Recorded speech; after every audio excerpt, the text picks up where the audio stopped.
I walked out without paying, and my brother's life fell apart. You did what? I sat there, gripping my fork so tightly my knuckles turned white. Across the restaurant table, my brother smirked, raising his glass in a mock toast. To my baby brother, he sneered. Still a loser after all these years. His friends roared with laughter. Heat rose up my neck. The humiliation burned deep. He leaned back, grinning. Seriously, how does it feel being the biggest failure in the family? No wife, no kids, no real job, just playing with computers all day. Another laugh. I forced a smile, because I knew something he didn't.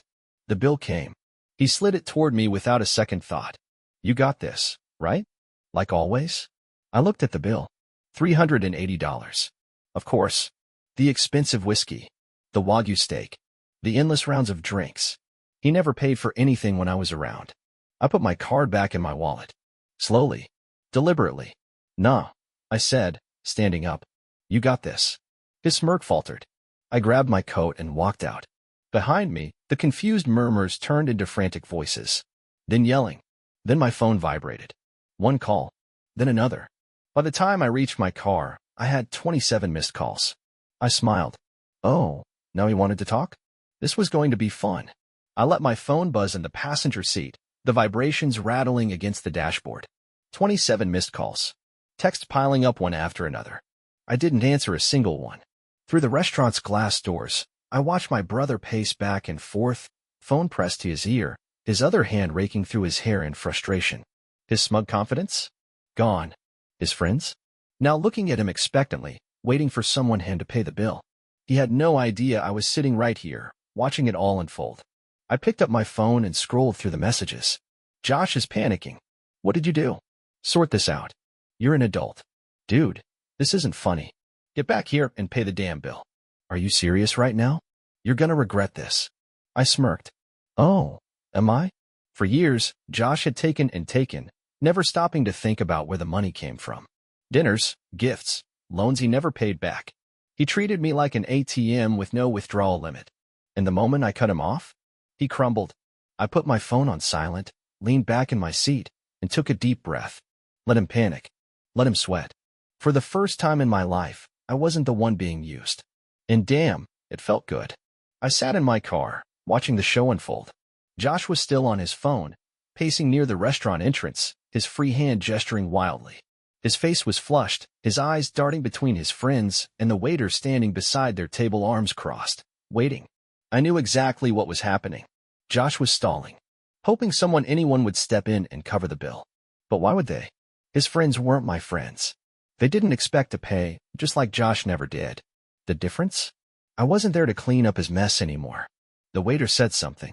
Josh's expression shifted first to shock, then to anger. Another text came in. You need to come back. Right. Now. I smiled. Do I? Seconds later, another one. Dude, I don't have my card on me. I thought you were covering it. Ah, there it was. The truth. Josh had never planned to pay. Not even for his own meal. I could practically hear his excuses now. Oh man, I must have left my wallet at home. Can you cover this? I'll get you next time. Except next time never came. And this time? There was no backup plan. I glanced up just in time to see the moment it truly hit him. His shoulders slumped. His eyes darted between his friends, his phone, the restaurant staff, searching for a way out. He had none. I put my car in drive and pulled away, leaving him exactly where he had left me so many times before. Alone. I didn't drive straight home. No, I parked a few blocks away, grabbed a coffee, and pulled up my phone. If I knew Josh, and I did, this wasn't over. I refreshed my texts. Bro, please. Just come back and cover this. I'll pay you back. You seriously left me here like this? Dude, this waiter won't leave us alone. Just transfer me the money real quick. I swear I'll pay you back. I almost laughed. The desperation was setting in. Then, 5 minutes later. You're dead to me. You hear me? Dead. Ah, there it was.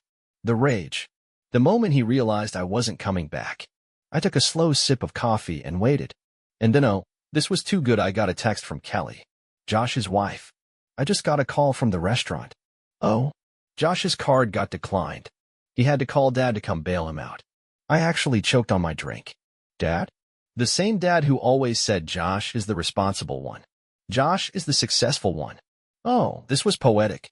I could picture it now, Josh, sitting there, humiliated, his friends whispering behind his back, the waiter staring him down, and then having to call daddy like a broke teenager.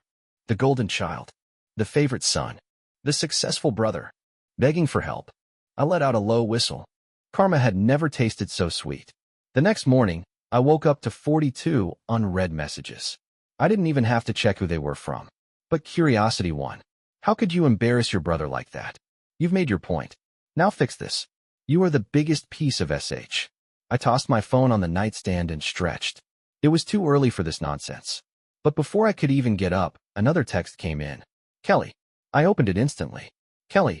Josh lost it when he got home. Blamed everyone but himself. Me. Of course he did. Kelly. He's convinced you did this to humiliate him on purpose. Me, did I? Kelly, did you? I smirked. Okay, maybe I enjoyed watching him suffer a little. But this wasn't revenge. This was reality slapping him in the face for the first time in his life. No free meals. No easy way out. No one to cover for him. And if he thought last night was bad, oh, he had no idea what was coming next. I was halfway through my coffee when my phone buzzed again. Another message from Kelly. Kelly, you need to hear this. Attached was a voice memo. I hesitated, then pressed play. Josh's voice filled my room. Loud, angry, desperate. This is all his fault. He's always been jealous of me. He's trying to ruin my life. A muffled voice, probably their dad's side. Josh, you need to grow up. You embarrassed yourself last night. Josh's voice cracked. I wouldn't even be in this mess if he didn't cut me off. He knows I was counting on him. And there it was. I set my coffee down, rewinding the clip. He knows I was counting on him. So he admitted it. Josh wasn't just expecting me to pay for dinner. He was relying on me.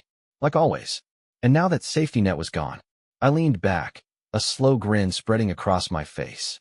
Josh had never been the successful, independent guy he pretended to be. He was just a freeloader in a nice suit. And now, everyone was finally starting to see it. I put down my phone, exhaling slowly. Josh had always acted like he was better than me. More successful. More respected. More of a man. But now, he was crumbling. And then another message from Kelly. You don't even know the worst part yet. I raised an eyebrow. Oh, do tell. 3 dots appeared. Then, Josh isn't just broke. He's in serious debt. I sat up. Now we're talking. How bad? Bad enough that his credit cards are maxed out and his car is about to be repossessed. And he was planning to borrow more money from you to cover it. I whistled. So that's why last night hit him so hard. It wasn't just about a dinner bill. It was about survival. And I had just pulled the last card from his shaky little house of lies. I took a sip of coffee, shaking my head. For years, Josh acted like I was beneath him. Turns out, he was just another fraud with a fancy watch. And now, with no more safety net, he was about to hit the ground. I sat back, letting the weight of it sink in. Josh wasn't just struggling. He was drowning. And for the first time in his life, no one was coming to save him. My phone buzzed again. He doesn't know I told you. But he's desperate. Be careful. Be careful? Of what? Then another text came in from an unknown number. I already knew who it was. Josh, we need to talk. Now. I smirked. Oh, now he wanted to talk? I let the message sit. Let him sweat. Minutes later, another one. I messed up, okay? I need help. Just one more time. One. More. Time. Like all the other times. I exhaled, running a hand over my face. Josh would never change. He would always take, always lie, always expect someone else to clean up his mess. And for years, that someone was me. But not anymore. I typed out a response. Figure it out. And then, I blocked his number. For the first time in my life, I felt free. But Josh? Josh was about to learn what rock bottom really looked like. Days passed. Then a week. Silence. No more desperate calls. No more guilt-tripping texts from mom. No more one last favor requests. And then one night Kelly called. I almost didn't answer. But something told me this was worth hearing. I picked up. She didn't even say hello. Josh got fired today. I blinked. Fired? For what? She sighed. The debt collectors started calling his job. I burst out laughing. This was poetic. The same guy who mocked me for working with computers all day? The same guy who always bragged about being the real success in the family? He had finally lost everything. So what now? He's moving back in with your parents. I smirked. Of course he was. Josh the golden child. The successful one was crawling back home like a broke college dropout. I almost felt bad for him. Almost. Because here's the thing, he did this to himself. I didn't take anything from him. I just stopped giving. And without me, his whole world collapsed. I exhaled, leaning back in my chair. Good luck to them. And for the first time in years I meant it. Because I was finally done. And Josh was exactly where he belonged.